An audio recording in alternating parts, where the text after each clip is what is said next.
ರಾಜ್ಯ ಬಿಜೆಪಿಯಲ್ಲಿ ಬಣಪಡಿದಾಟದ climax fight ದೆಹಲಿಗೆ ಶಿಫ್ಟ್ ಆಗಿದೆ. ಬಿಜೆಪಿಯ ರೆಬಲ್ ನಾಯಕರು ಬಿಜೆಪಿ ರಾಜ್ಯಾಧ್ಯಕ್ಷರನ್ನ ಬದಲಾವಣೆ ಮಾಡುವಂತೆ ಪಟ್ಟು ಹಿಡಿದು ಕುಳಿತಿದ್ದಾರೆ. ವಿಜಯೇಂದ್ರ ವಿರುದ್ಧ ಮತ್ತೆ ಬಸನಗೌಡ ಪಾಟೀಲ್ ಯತ್ನಾಳ್ ಕಿಡಿಕಾರಿದ್ದಾರೆ. ಪಕ್ಷದ ಬಗ್ಗೆ ಚಿಂತನೆ ಮಾಡೋದು ಕಾರ್ಯಕರ್ತರ ಕರ್ತವ್ಯ. ಸೋಮಣ್ಣರವರು ನಮಗೆ ಆತ್ಮೀಯರು, ಮನೆಗೆ ಪೂಜೆಗೆ ಬಂದಿದ್ವಿ. ರಾಜ್ಯಾಧ್ಯಕ್ಷರು ಟೆನ್ಷನ್ ಆಗಿದ್ದಾರೋ ಇಲ್ವೋ ಗೊತ್ತಿಲ್ಲ. ವಿಜಯೇಂದ್ರ ಜೊತೆ ಸಂಧಾನದ ಅವಶ್ಯಕತೆ ಇಲ್ಲ. ಆದರೆ ಹೈಕಮಾಂಡ್ ನಮ್ಮ ಭಾವನೆಗಳನ್ನ ಪರಿಗಣನೆಗೆ ತೆಗೆದುಕೊಳ್ಳುತ್ತೆ. ವಿಜಯೇಂದ್ರ ಬದಲಾಗ್ತಾರೆ ಅನ್ನುವ ನಂಬಿಕೆ ನಮಗಿದೆ ಅಂತ ಬಸನಗೌಡ ಪಾಟೀಲ್ ಯತ್ನಾಳ್ ಹೇಳಿದ್ದಾರೆ.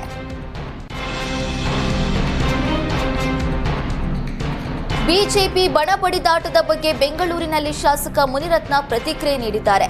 ನಮ್ಮ ಪಕ್ಷದಲ್ಲಿ ಕಳೆದ 3-4 ತಿಂಗಳಿನಿಂದ ರಾಜ್ಯಾಧ್ಯಕ್ಷರ ಬದಲಾವಣೆ ವಿಚಾರ ಭಾರಿ ಚರ್ಚೆಯಾಗ್ತಿದೆ. ಯತ್ನಾಳ್ ಗುಂಪು ರಾಜ್ಯಾಧ್ಯಕ್ಷರ ವಿರುದ್ಧ ಮಾತನಾಡ್ತಿದೆ. ನಮ್ಮ ಪಕ್ಷದ ಹಿರಿಯರು ಗೊಂದಲ ಸರಿ ಮಾಡುವ ಕೆಲಸ ಮಾಡ್ತಿಲ್ಲ. ಕೆಲ ಹಿರಿಯ ನಾಯಕರು ಎರಡೂ ಕಡೆ ಹೇಳುವ ಕೆಲಸ ಮಾಡ್ತಿದ್ದಾರೆ. ಭಿನ್ನಮತ ಸರಿಯಾಗೋದು ನಮ್ಮ ಪಕ್ಷದ ಕೆಲವರಿಗೆ ಇಷ್ಟ ಇಲ್ಲ. ಹಿಂಬಾಗಿಲಿನಿಂದ ಭಿನ್ನಮತಕ್ಕೆ ಕುಮ್ಮಕ್ಕು ಕೊಡುವ ಕೆಲಸ ಮಾಡ್ತಿದ್ದಾರೆ. ಬಿಜೆಪಿಯಲ್ಲಿ ಬಣಬಡಿದಾಟ ಹೀಗೆ ಮುಂದುವರೆದ್ರೆ ಪಕ್ಷಕ್ಕೆ ಒಳ್ಳೆಯದಾಗಲ್ಲ. ಹೈಕಮಾಂಡ್ ನಾಯಕರು ಏನ್ ಮಾಡಬೇಕೋ ಮಾಡ್ತಾರೆ. ಆದರೆ ಕಾಂಗ್ರೆಸ್ಗಿಂತ ಬಿಜೆಪಿಯಲ್ಲೇ ಹೆಚ್ಚು ಗೊಂದಲ ಇದೆ ಅಂತ ಅಸಮಾಧಾನ ಹೊರಹಾಕಿದ್ದಾರೆ. ಸಿದ್ದರಾಮಯ್ಯ ಸರ್ಕಾರ 2025-26ನೇ ಸಾಲಿನ ಬಜೆಟ್ ಮಂಡನೆಗೆ ದಿನಗಣನೆ ಆರಂಭವಾಗಿದೆ. ದಿನಾಂಕ ಸಮೀಪಿಸ್ತಾ ಇದ್ದಂತೆ ಸಿಎಂ ಸಿದ್ದರಾಮಯ್ಯ ಇಲಾಖಾವಾರು ಪೂರ್ವಭಾವಿ ಸಭೆ ನಡೆಸಿದ್ದಾರೆ.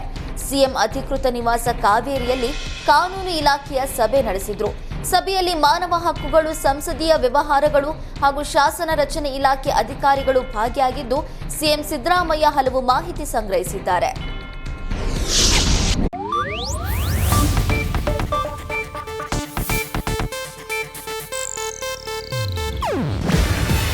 ಇದು ಏಷ್ಯಾನೆಟ್ ನ್ಯೂಸ್ ನೆಟ್ವರ್ಕ್ ಪ್ರಸ್ತುತಿ.